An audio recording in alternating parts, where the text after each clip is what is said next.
Some fascinating moral dilemmas for you today. Should a pair of married teachers be struck off after their homemade sex movie turned up on the net? Who do you loathe more, Jordan or Heather Mills-McCartney? Do those who hang on to their virginity for ages regret it?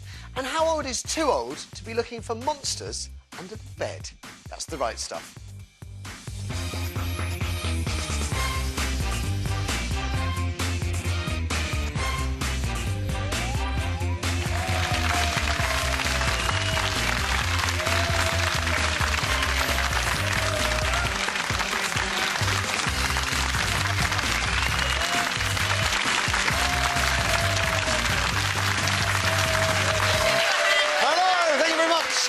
Welcome to Wednesday's Right Stuff with me, Matthew Wright. It is the 27th of May, which means it is happy 143rd birthday to Broadmoor, Britain's first criminal lunatic asylum, as it used to be called. That's what it used to be called. Hospital, of course, in today's politically correct language. Home to such unsavoury characters as Moore's murderer Ian Brady and the Yorkshire Ripper Peter Sutcliffe. Ironically, Broadmoor was originally designed to house women deemed too mad for prison. And we looked into this further and we found that possible causes of insanity in the 1860s included epilepsy, poverty, religious excitement and exposure to hot climates. Heavens, every woman I know would have been locked up in Broadmoor back then. And on that frankly startling note, let's meet the panel. First up, Amanda Lamb, ladies and gentlemen. Talking about mad women.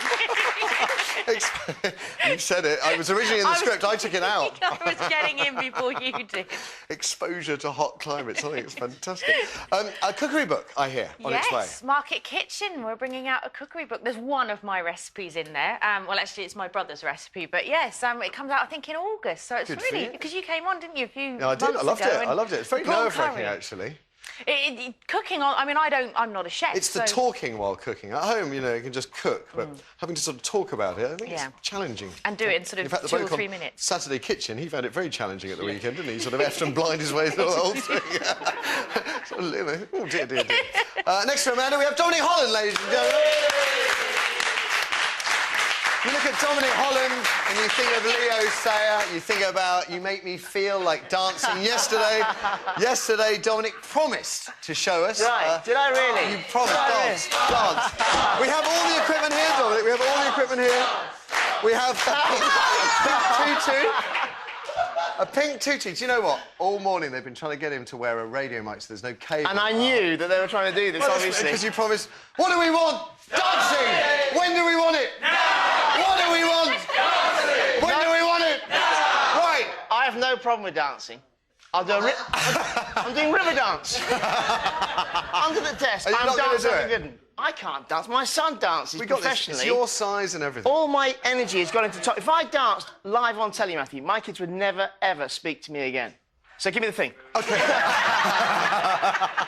In case you missed the show yesterday, where were you? Dominic's dad, Tom, had done an interview, because he's a big star now, slagging off his dad for being a useless dancer, a useless hoofer. And he's quite correct slagging. I couldn't dance on your show, Matthew. But that's the whole point. Your viewers will be... Come on! Just a little turn. We've got the music set up and everything. Swan Lake, just as you need to stick 2 1s in front of the fee. We'll pay you. There you go, Simon. £1.11. Wow. I'll wear the tutu, but I'm not dancing. OK, I'm up for that. I'm up for that. I'll actually wear it for the entire show, and I'll stand up for you. There you go. Give him the music! Come on, Tom!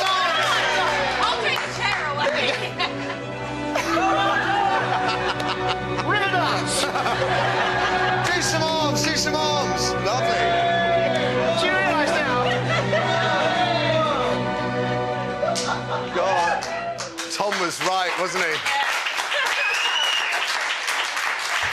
There you go. Taxi. Right, no pressure. Let's meet our special guest of the morning. It's TV presenter Angllica Bell! Welcome to the show. Welcome to Broadmoor. I know. It's a mad asylum in here, but I feel quite relaxed now that this has happened. I think we can all feel a bit more relaxed now we've seen that. Yes.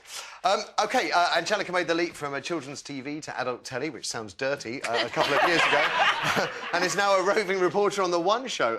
You were on the trail of Jerry Springer last night, weren't you? Yeah, Jerry Springer was in the main show and I was in East Finchley because supposedly, rumour has it that Jerry was born in an underground tube station during an air raid in 1944. So we were in East Finchley asking people if they had questions for him, and they... Because he's going to be in Chicago, isn't he? Yeah, he's going to be in Chicago. He's a master of all things, isn't he? Yes, because he's done this show a few times, and he's very modestly always tells you about his private jet. And you go, oh, it must be great having you there, Jay. It's not a Learjet, it's a G5. Much more expensive. Now, I saw a BBC Three programme, you may have seen it as well a couple of weeks ago, which suggested a glam shoot she did for a lads' mag kind of helped you make that jump from kids' TV. Yeah, but there's some people... yeah, I saw that. If you didn't see it...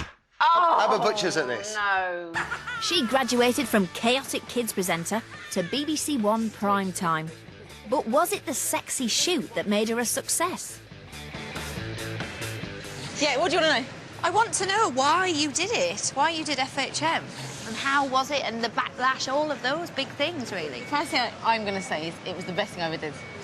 Best thing. Oh, I love the pictures. It was an amazing time. And the reason why I did it was I wanted to leave CBBC. I left CBBC, and I think you do have to make people think you've changed your image.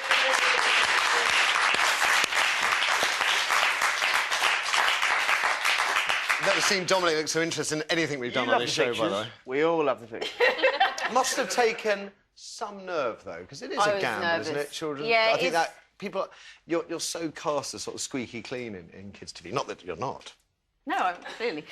But I think, well, when I was in children's TV, sometimes people come up to you and they say, oh, it must be so hard to live that lifestyle. But it was easy for me because it was me. There was nothing to hide. Yeah. You know, I don't do anything... Well, I've never taken drugs. And if I did go out, I wouldn't go to places where I'd get pictured or anything. So you can live a good life like that and still be, you know, on TV. But I think... I always said, and my boyfriend always says, oh, you said you'd never do FHM. Well, that's what Mylene Class famously said she would never use her body to sort of further her career. But look where it is. And then, you know, she turns up in a white bikini on I'm a Celebrity and suddenly she's presenting major shows in American TV land. I would never use my son to further mine. Can I just say I'd use anything to further mine?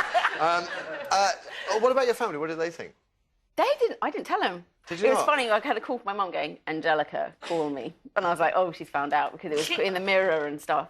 But she didn't really say anything. They weren't that bothered. And my mum and dad are really religious. They're Mormons, and I was raised a Mormon. So that was a bit scary for me. So not only in terms of what... Does that mean you automatically like the Osmonds, or is that...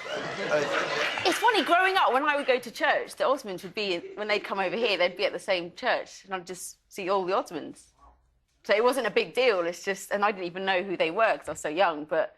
You know, they're great. They're nice people. No, Jimmy Osmond here the other day, and we've had Donny here, but Jimmy Osmond, I mean, he sort of spoke at length, and he was, you know, he is a lovely, lovely man. They are all lovely, lovely people. I had no idea about that. So you were raised a Mormon? Yeah, so I don't practice now, but, you know, they still go and stuff, but... So in that sense, it was quite scary. It was a big deal. It was a big deal. It was, and that's why I didn't say anything, because also not only that, it's just people in church who would know me when I was younger, but then also there's parents for children who knew me. But then again, which parents would buy their children FHM? Do they know now? Do they know now? Yeah. And they're cool about it. They're fine. OK, good. Yeah, they haven't disowned me. That's another topic. Listen, great to have you with us. It really is. It's always a treat to have you here, Angllica. And you too, folks. This is what's coming up on today's show. First, it's going to be the headlines. Angllica will lead us through those. Then, a story from today's Daily Mail. Should sex tape teachers teach again? 2 teachers, married for 20 years, face being struck off the teacher's register after a homemade sex tape of theirs turned up on the net, much to the amusement, horror of pupils, parents and staff. Neither are at work now. Indeed, she's quit her job, which I can understand. But isn't that enough? I mean, why not let them teach elsewhere when the fuss dies down? They've done nothing illegal. The video appeared on an adult website, so youngsters shouldn't have seen it. Don't this pair deserve a second chance rather than being struck off? I then have to ask you, of course, would you have a problem if they turned up to teach at your kids' school? Give us a call. After that, very simple proposition. Who do you loathe more, Jordan or Mucker? That's Heather Mills-McCartney. Apparently, Jordan reckons you lot hate her more than Lady Mucker because Jordan's estranged husband, Peter Andre, is winning the PR battle since they split 2 and a bit weeks ago. I'm not so sure, so let's put it to a test. Call and let us know which of these incredibly self-obsessed creatures upsets you the most, which ones you like the least.